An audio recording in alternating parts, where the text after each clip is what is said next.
Hola, soy Luna y os doy la bienvenida. En esta ocasión me gustaría hablaros de un tema un poco delicado, pero que creo que es bastante necesario para poder desarrollar un tipo de relación sana con las personas de nuestro entorno. Se trata de la capacidad de poder reconocer en algunos momentos algunas técnicas de manipulación que algunas personas utilizan.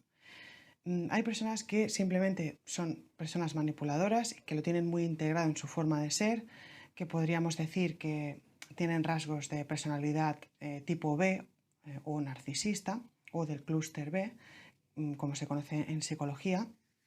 Y luego hay otro tipo de personas que no tienen por qué tener un trastorno de personalidad, pero que han aprendido estas técnicas o las han integrado en el día a día y que las utilizan de forma habitual. Y me gustaría hacer un breve repaso de algunas técnicas que se pueden utilizar para intentar desviar la atención o para intentar manipular a otras personas, a terceras personas. Más que nada para reconocer que se trata de una técnica de manipulación, que no se trata de un argumento o de una cuestión dialéctica o un desacuerdo, sino que va un poco más allá y que a veces es muy difícil de distinguir lo que es una opinión o un comentario banal de una manipulación, porque la línea entre la manipulación, la argumentación y la opinión es muy fina y entonces podemos confundirnos. Una de las primeras manipulaciones que podemos sufrir a lo largo de la vida es por parte de nuestros padres o madres. Y una de las manipulaciones más sutiles es la infantilización. La infantilización es tratar a un niño o una niña de una forma poco respetuosa en cuanto a sus capacidades. Por ejemplo, pues no dejarle ir a hacer un recado cuando ya tiene cierta edad, no dejar que utilice sus propias habilidades comunicativas o manipulativas por ejemplo, para que no dejarle comer solo, no dejarle hacer las tareas que realmente el niño o la niña puedan hacer por sí mismo y la madre o el padre está interviniendo y está infantilizando aún más al niño o incluso peor a un adolescente.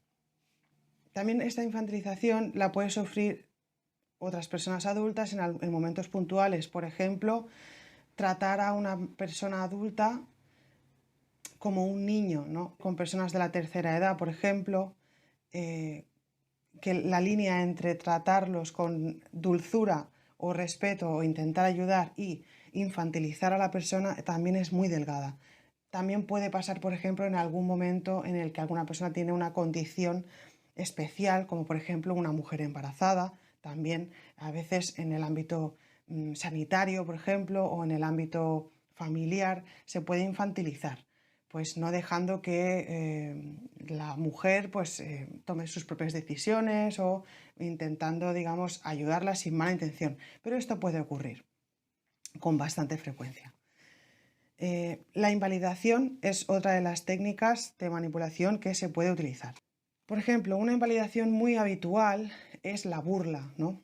Que la línea entre hacer una broma, quitarle peso a una cuestión, hacer un chiste con una situación, por ejemplo, una pequeña desgracia o una cuestión un poco delicada, pues está muy bien utilizar el sentido del humor, pero cuando el sentido del humor se convierte en una burla, se convierte en una ridiculización, o en algo más grave ya como un insulto, entonces aquí esta invalidación ya es una manipulación, ¿no? Porque está atacando directamente a la autoestima de la persona y la está invalidando como persona, como que no vale o como que no sirve lo que está haciendo o lo que está diciendo. Otra de las manipulaciones que podemos encontrar habitualmente es minimizar los sentimientos de las otras personas.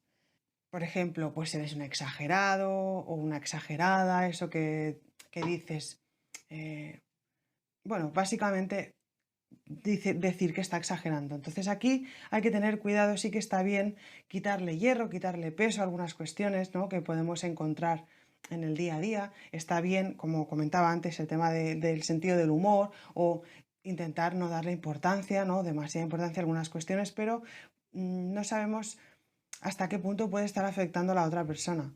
Por lo tanto, hay que vigilar mucho cuando hacemos este tipo de comentarios de, no es para tanto, ¿no? Porque esto es muy relativo.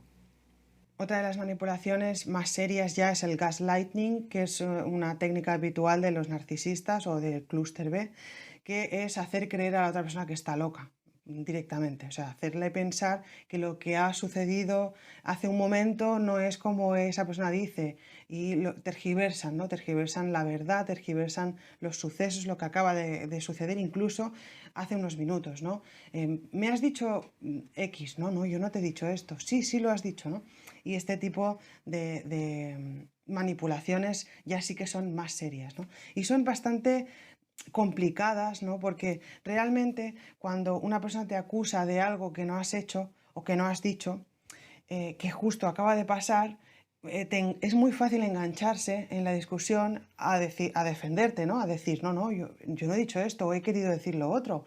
Y la otra persona lo dice con tanta convicción que hasta acabas dudando de ti mismo, de ti misma. Esto sería el gaslighting. Hay que tener mucho cuidado cuando nos encontramos con este tipo de manipulaciones o de técnicas, reconocerlas rápidamente y no entrar a la batalla, no entrar en discutir, porque realmente no estamos defendiendo nuestro honor al intentar hacer comprender a la otra persona que lo que está diciendo no es cierto, sino que estamos alimentando el ego de la otra persona al intentar defendernos. Y esto es lo que realmente quiere conseguir la persona que practica el gaslighting, es salirse con la suya, ¿no?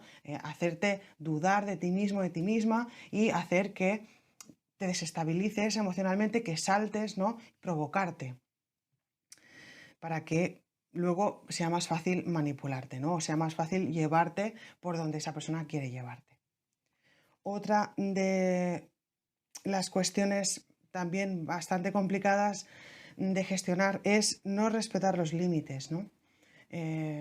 Los límites son muy difíciles de poner, sobre todo en el ámbito familiar, cuando el padre o la madre cree que tiene derecho sobre el hijo o la hija en algunas cuestiones y invade su intimidad. Entonces, sobre todo en la adolescencia suele pasar, ¿no? Bastante que puede ocurrir más este tipo de manipulación en el que no se respetan los límites, ¿no? Pues no sé, revisarle los cajones, revisarle las cosas, ¿no? Sus cosas privadas, esto no es adecuado y es una falta de respeto. Todos tenemos derecho a nuestra intimidad, incluso un adolescente o un menor de edad, aunque por mucho que sea su madre, su padre o su tutor o quien fuera. También esto suele pasar en el ámbito de la pareja, cuando hay una de las dos personas que es muy controladora, es un poco tóxica y le revisa el móvil a la otra persona, o le revisa los cajones, o le revisa sus cosas, buscando pruebas o no sé, o chafardeando, ¿no? Esto es bastante nocivo también. Hay otras cuestiones en el ámbito familiar al respecto del no respetar los límites que también son bastante difíciles de gestionar. Por ejemplo, con el tema de los abuelos y los padres y los nietos, ¿no? Aquí a veces las abuelas y los abuelos quieren manejar las situaciones, por ejemplo, ¿no? Pues no respetando las normas de lo que han impuesto los padres, ¿no? O el cuñado o la cuñada o los tíos o las tías toman decisiones por su cuenta sin tener en cuenta la opinión de los otros, ¿no? Entonces aquí en el ámbito familiar suele pasar bastante, exceder esos límites o bien por sobreprotección o bien por intentar llevar las cosas por donde la persona quiere, ¿no? O, es decir, o por simplemente deseo de control. Entonces aquí los límites es un tema bastante complicado. También, si queréis, hay algún hexagrama que habla sobre el tema de los límites, cómo mantener los límites, que ya podemos desarrollar en otro vídeo. Después hay otra manipulación bastante habitual que se puede dar en varios ámbitos, por ejemplo en el ámbito laboral o en el ámbito académico, sobre todo cuando hay varias personas, ¿no?, que forman parte de un grupo o incluso en los grupos familiares, que es la triangulación, es decir, poner en contra a otras personas que no te conocen tanto en contra tuya, ¿no? ¿Para qué? Pues para hacer corrillos, para hacer grupos, para tener aliados en contra tuya. Porque ¿por qué lo hacen las personas? Esto suele ocurrir cuando una persona se siente amenazada por otra y busca secuaces, ¿no? Busca aliados, busca un grupo que le respalde y que esa persona pueda usar en contra de esa segunda persona, ¿no? O esa tercera persona.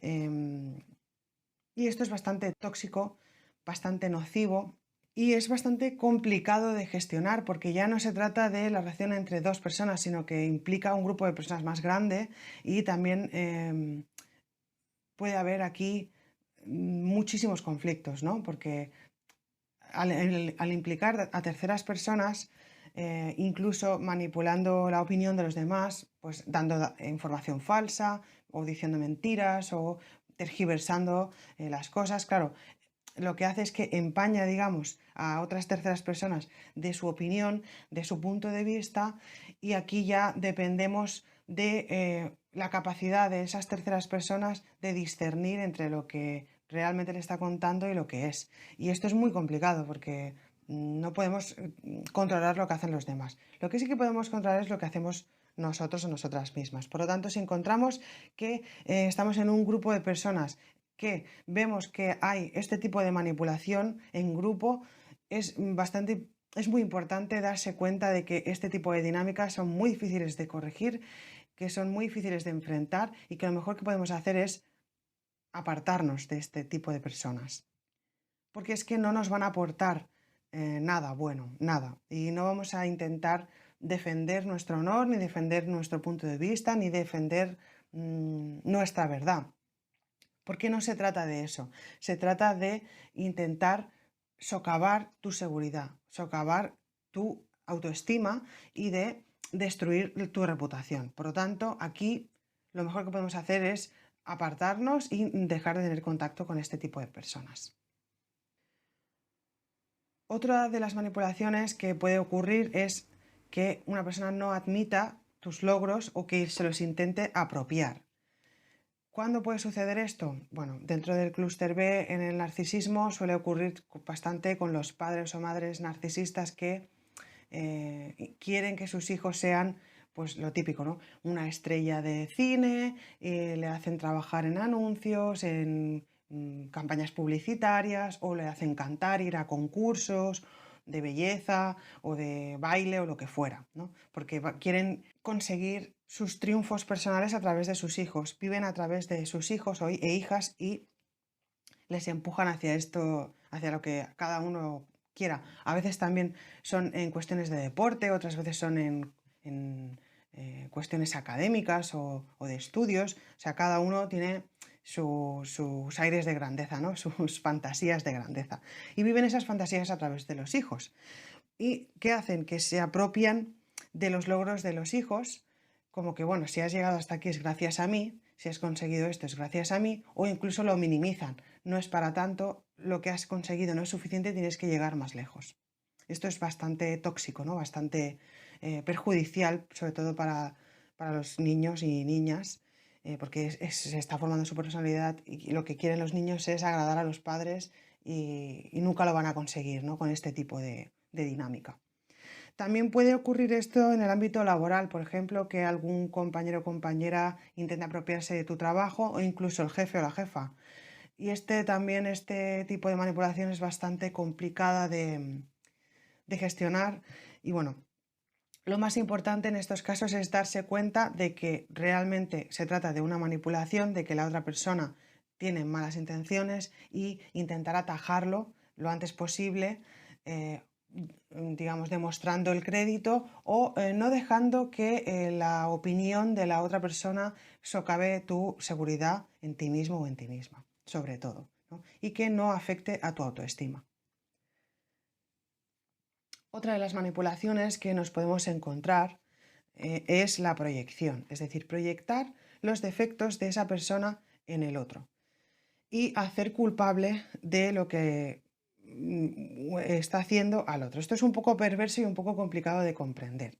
Por ejemplo, si una persona, normalmente del clúster B o narcisista, tiene, por ejemplo, complejo de inferioridad y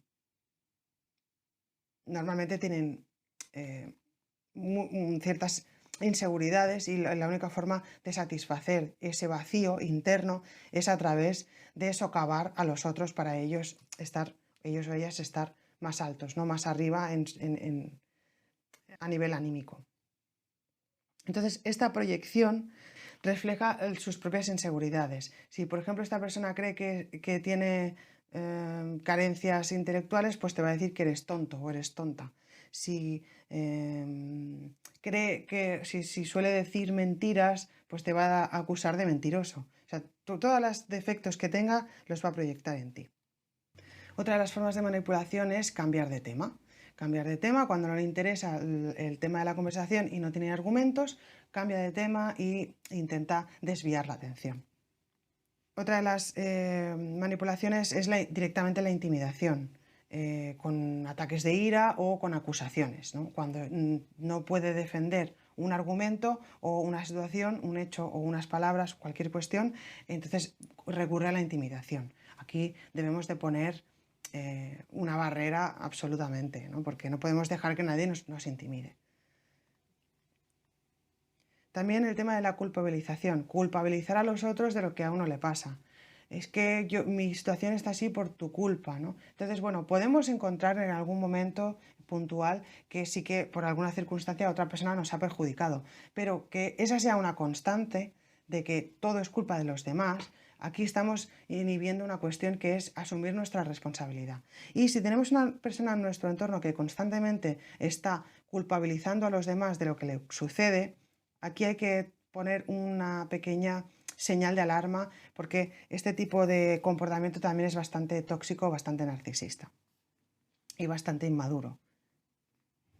Hay otra de las manipulaciones que se pueden hacer que es la ley del hielo, ¿no? O de ignorarte o mantener el silencio. Aquí podemos encontrar este tipo de prácticas también dentro del clúster B, pero también se pueden utilizar como un castigo, ¿no? Para castigar a la otra persona o para hacerla desestabilizar. Y normalmente esta ley del hielo suele hacerse para intentar hacer sentir mal al otro, para generar una necesidad, ¿no? Esto, cuando hay una persona que de repente deja de hablarte y no hay ningún motivo aparente o deja de contactar contigo y dices, bueno, aquí ha pasado algo, y luego aparece al cabo del tiempo como si nada y no te da ningún tipo de explicación, bueno, aquí hay que ver, hay que analizar muy bien, ¿no? Si realmente ese silencio o esa pausa ha sido por un motivo razonable o no, o ha sido simplemente para intentar manipularte. Otra de las manipulaciones que podemos encontrar es cuando otras personas que ya te conocen bastante juegan con tus sentimientos para desestabilizarte y te acusan de cuestiones o meten el dedo en la llaga en los momentos menos apropiados para hacer que reacciones y así poder acusarte de lo malo que eres, lo violento o violenta que eres o lo agresivo o lo conflictivo. Y aquí también hay que darse cuenta, ¿no? Cuando la otra persona está intentando chinchar, ¿no? Está intentando pinchar en el punto débil para herirnos, para intentar que nosotros reaccionemos. Así que hay que tener mucho cuidado con este tipo de técnicas de manipulación que, bueno, no son sanas y hay que poner límites. Así que nada, si os ha gustado el vídeo, darle like, suscribiros y nos vemos en el siguiente vídeo. Un saludo.